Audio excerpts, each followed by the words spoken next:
Merci d'être avec nous dans cette édition du week-end. Le gouvernement en colère condamne la violation par le Rwanda de l'accord cadre d'Addis Abeba. Lambert Mende Omalanga dénonce comment les commanditaires de la guerre contre la République démocratique du Congo ont forcé certains de leurs étudiants à rejoindre le mutin du M23. Il a fait savoir au cours d'un point de presse ce samedi en son cabinet à Gombe.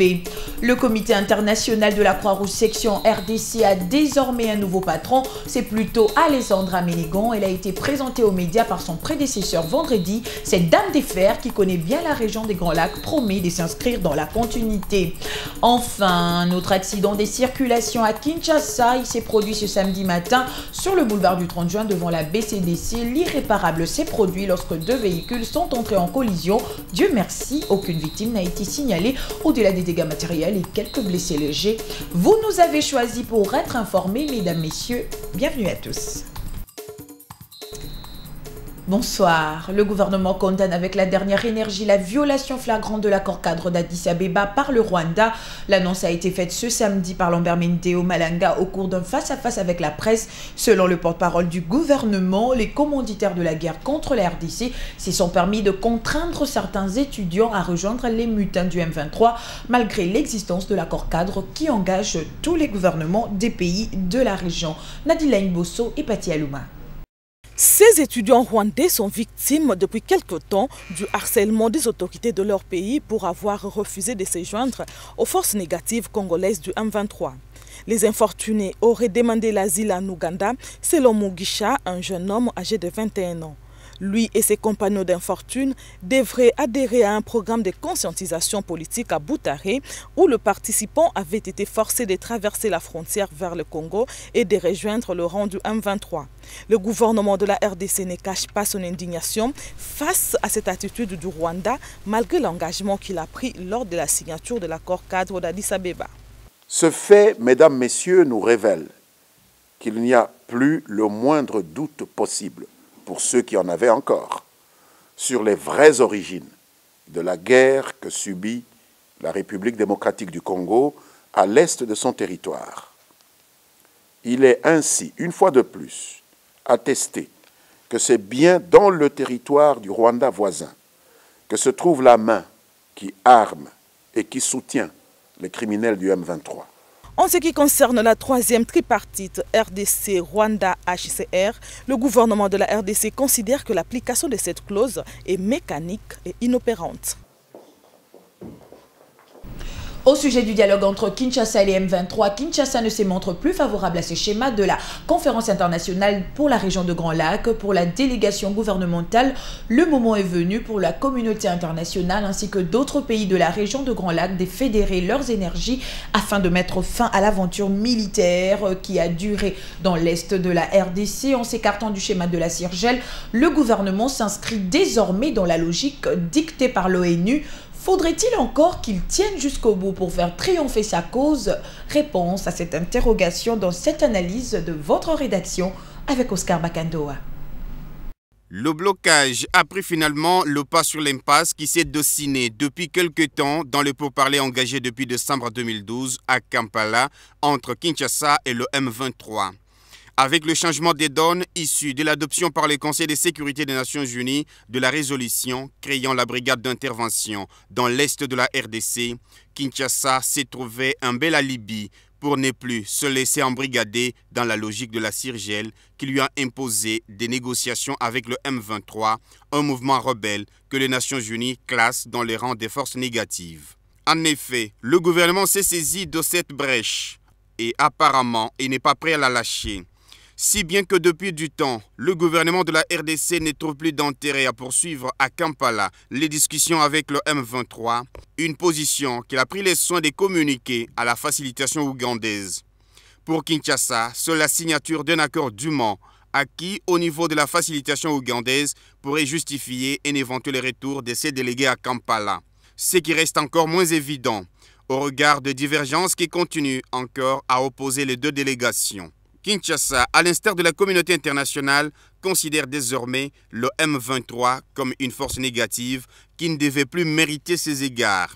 La langue de bois diplomatique et hypocrite cède de plus en plus la place à un discours cohérent, approprié pour faire face aux agresseurs qui sont justement certains États voisins, membres influents de la conférence internationale sur la région des Grands Lacs. Fléchir sans rompre cette stratégie a porté.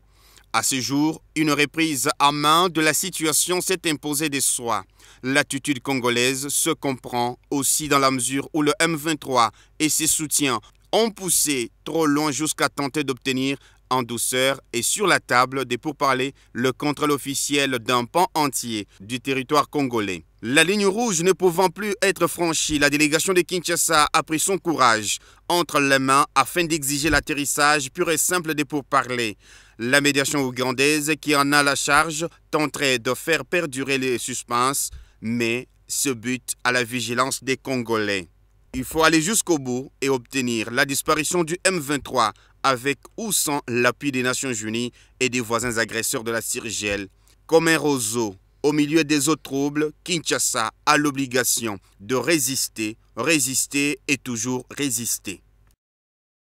La République démocratique du Congo accueille depuis vendredi le Forum pour les procureurs du continent africain. Créé en 2001 à Sydney en Australie, l'Association des procureurs d'Afrique a pour mission de contribuer au renforcement de la justice dans le pays membre. Ouvert par le Premier ministre Matata Ponyo Mapan, ces assises de Kinshasa se sont penchées sur la corruption, le blanchiment d'argent ainsi que les conflits au niveau des frontières. Mariam Boya et Dieu merci Sueka. Compte rendu. Son Excellence, Monsieur le Premier ministre.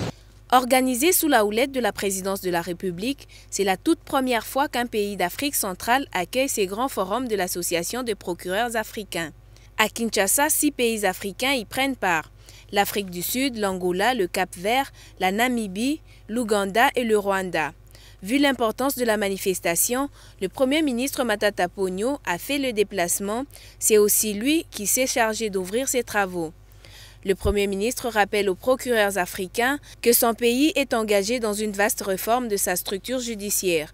Le but est d'assainir et de moderniser la vie judiciaire.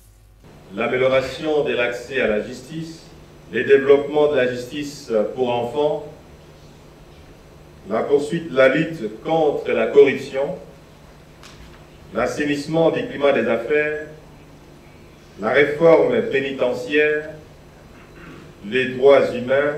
Le procureur général de la République, Flori Kabange Numbi, encourage la coopération judiciaire entre les États membres.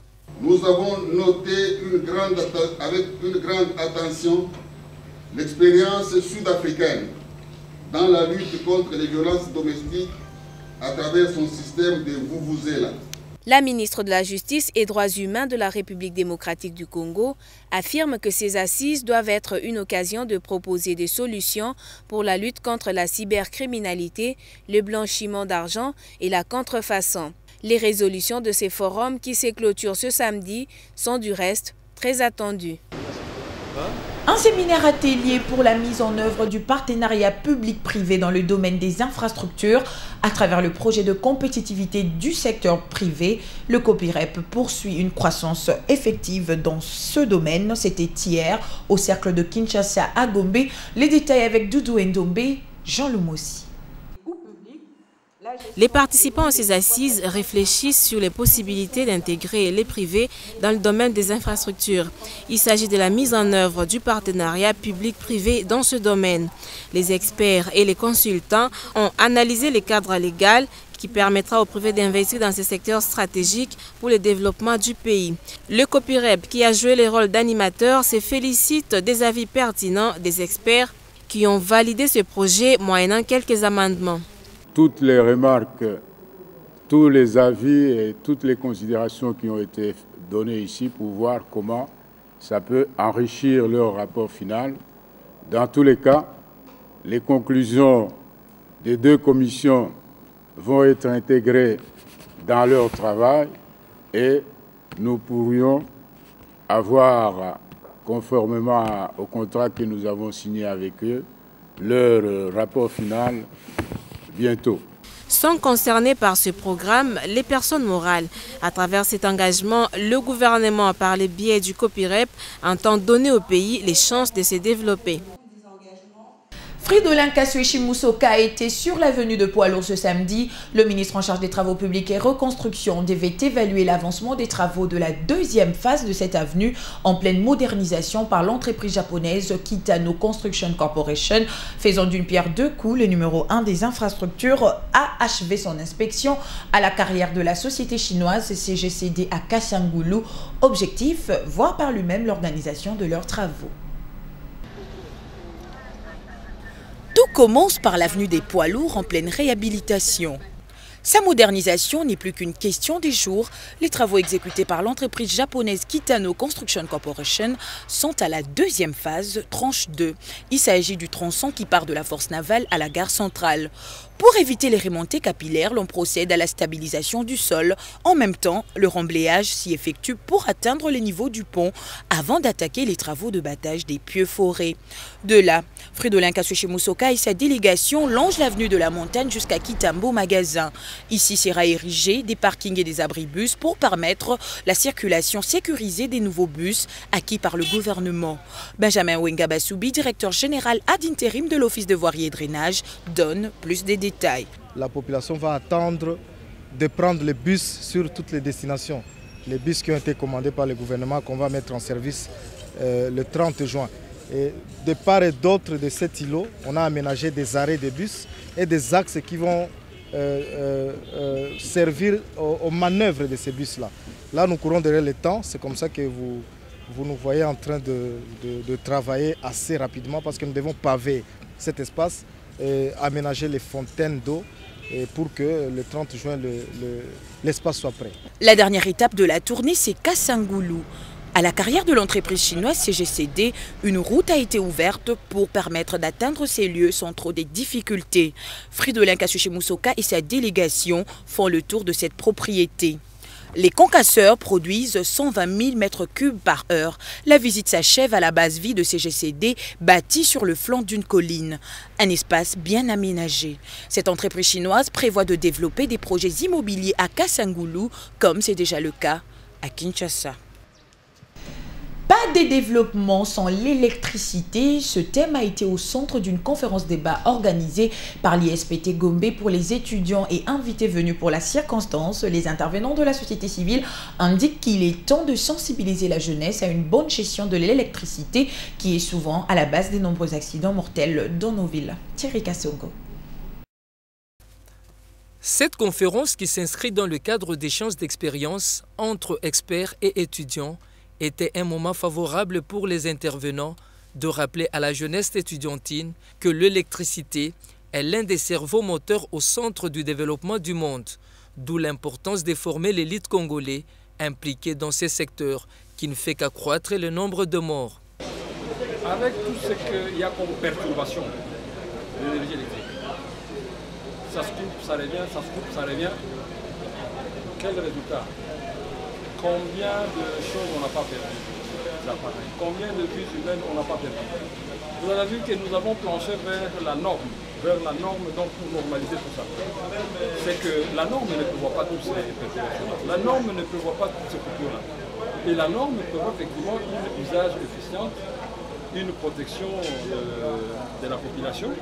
C'est une satisfaction pour les autorités académiques, les acteurs de la société civile, les experts et les étudiants d'avoir contribué aux exposés.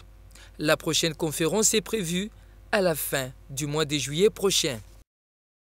Le personnel de la régie de distribution d'eau était vendredi en séminaire de remise à niveau. Il devait, à travers un atelier, apprendre des nouvelles techniques de communication publique. Cette formation s'inscrit dans les cadres d'une série de réformes initiées depuis quelques temps pour les redressements de cette entreprise. Charlie Tonsi, Rosa Wazi, Evelyne Tchebola.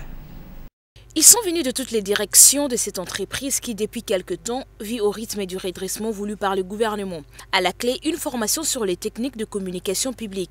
La communication, insiste le formateur principal, Jérôme Mauriac, est une condition essentielle de réussite pour une organisation. Dans son domaine, dans le plan de ses responsabilités, doit aider à mener une bonne gestion des ressources humaines dans l'entreprise. Les coordonnateurs de la cellule d'exécution de projets en nom à la Régie des eaux reconnaissent à sa juste valeur l'opportunité d'une telle formation. Des initiatives appropriées pour apporter chacun sa contribution à la mise en œuvre de ce plan de communication. Côté bénéficiaire, c'est la satisfaction. Les séminaristes promettent de mettre en œuvre les acquis de tous ces modules de renforcement des capacités. Comment lutter contre la fraude douanière et la criminalité transfrontalière? Les bureaux régionaux de liaison chargés de renseignement de l'Afrique centrale s'accordent pour faire front commun. La 5e réunion annuelle conjointe s'est clôturée hier à l'espace chez Léon Agoumbé. Le représentant du directeur général des douanes et Axis se dit plutôt confiant car les recommandations formulées permettront de lutter efficacement contre la fraude douanière et les crimes transfrontaliers. Nadine Laing. Cette rencontre dite de Kinshasa a réuni les correspondants nationaux des bureaux régionaux de liaison chargés du renseignement venus de l'Afrique occidentale et centrale. Elle a permis aux différentes administrations douanières des pays membres de mettre en place de nouvelles stratégies en vue d'améliorer leurs performances dans l'exercice de leur mission, surtout dans la lutte contre la fraude douanière. Le représentant du directeur général des douanes et Axis se montre optimiste quant à l'application des recommandations formulées par les participants. Ces assises vous ont permis non seulement de produire des recommandations pertinentes, mais aussi de vous familiariser avec le Bureau douanier de lutte contre la fraude, le SEN. Aussi, aux correspondants nationaux, j'ose croire que vous serez à la hauteur des missions qui vous sont dévolues, à savoir la collecte, les traitements et la diffusion des informations relatives à la fraude en vue d'améliorer la quantité et la qualité des données à introduire dans le SEN. Les séminaristes ont entre autres exigé la formation des correspondants nationaux, notamment en matière de renseignement et l'usage des différents instruments que l'Organisation mondiale de douane met à la disposition de ses membres. Franz Ravchenstein était face à la presse vendredi. Il était question pour le chef de la délégation du Comité international de la Croix-Rouge de dresser le bilan de 4 années passées en République démocratique du Congo. Comme annoncé en début de journal, il a mis à profit cette occasion pour présenter son successeur, Alexandra Ménégon. Cette dernière promet de continuer sur les traces de son prédécesseur pour porter encore plus haut l'étendard de cette organisation humanitaire en République démocratique du Congo. Christopher Kamanda, Jean Lemossi. Le chef de la délégation sortant du Comité international de la Croix-Rouge vient de passer 4 ans en RDC. Il s'en va, la mort dans l'âme, parce que le pays accuse encore des lacunes en termes du respect de la vie et de la dignité des populations civiles dans les zones des conflits. Les violations de droits de l'homme demeurent la principale préoccupation des humanitaires basés en RDC. Le but ultime est d'induire un changement de comportement des combattants afin et visant un meilleur respect du droit international humanitaire, mais pas uniquement. Notre dialogue avec les forces et groupes armés devrait également garantir l'accès du CICR aux victimes, aux personnes qui souffrent souvent le plus des conflits armés, soit dans les zones reculées, soit dans les zones enclavées. Cette conférence de presse était aussi l'occasion pour France de présenter la chef de délégation qui vient de prendre son fauteuil à Kinshasa. Il s'agit d'Alexandra Ménégon. La nouvelle chef a déjà été en RDC en 1997. Elle a également assuré beaucoup des fonctions dans les Grands Lacs, notamment au Rwanda et récemment au Burundi. Je voudrais aussi profiter de l'occasion de vous présenter ma remplaçante, Alexandra Ménégon à ma droite, qui a déjà une expérience dans la région des Grands Lacs. Alexandra Ménégon promet de s'inscrire dans la continuité de l'œuvre humanitaire en respectant les principes du Comité international de la Croix-Rouge. Les vacances ont bel et bien débuté ce week-end pour les élèves de la maternelle du complexe scolaire Saint-Jean-Baptiste à Linguala. L'année scolaire 2012-2013 appartient désormais au passé. Au cours de la cérémonie de clôture, outre la restitution par les élèves des enseignements appris pendant les 9 mois de l'année scolaire, les promoteurs de ce collège adressaient un bilan largement positif pour son établissement. Oscar Bakandoa. Des chants, sifflets, des ovations, telle est l'ambiance dans laquelle le collège Saint-Jean-Baptiste a clôturé l'année scolaire pour le cycle maternel.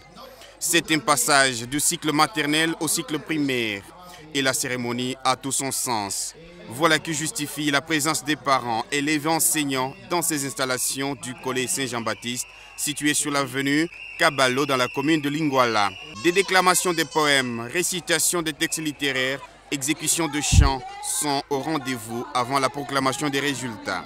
Habillés en toge, ces élèves de la maternelle reçoivent leur bulletin demain du chef des travaux Jean-Baptiste Ilunga, promoteur de cette école. Il a par la même occasion présenté le bilan de cet exercice scolaire. Que ces enfants-là se sont dit que nous venons au collège pour apprendre. Apprendre quoi? À lire et à écrire. Et je me dis aussi à calculer. Et cela a été toute notre joie pendant l'année. Et c'est le travail que nous avons fait que nous consacrons aujourd'hui. Un bilan sur le plan pédagogique, un bilan sur le plan administratif. Et ce bilan-là, pour notre part, sur le plan pédagogique, c'est un bilan qui est positif. Le collège Saint-Jean-Baptiste organise le cycle maternel, primaire et secondaire avec les options coupe et couture, hôtellerie, hôtesse d'accueil, latin philo, scientifique, pédagogie générale et commerciale. Et sachez que plus de 500 000 élèves finalistes des écoles secondaires sont attendus du 24 au 27 juin aux épreuves de l'édition 2013 de l'examen d'État. Le ministre de l'Enseignement primaire, secondaire et professionnel, Maker Mwangou Famba, affirme que des dispositions ont été prises pour que cette session d'examen se tienne dans les zones qui connaissent des conflits armés. Selon le ministre de l'EPSP, tous les items ont déjà été distribués, sauf dans la capitale Kinshasa.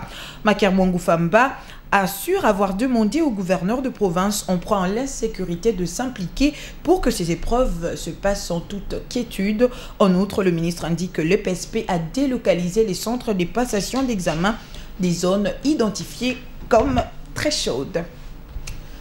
Encore un accident des circulations. Ce samedi sur le boulevard du 30 juin, le drame s'est produit devant la BCDC.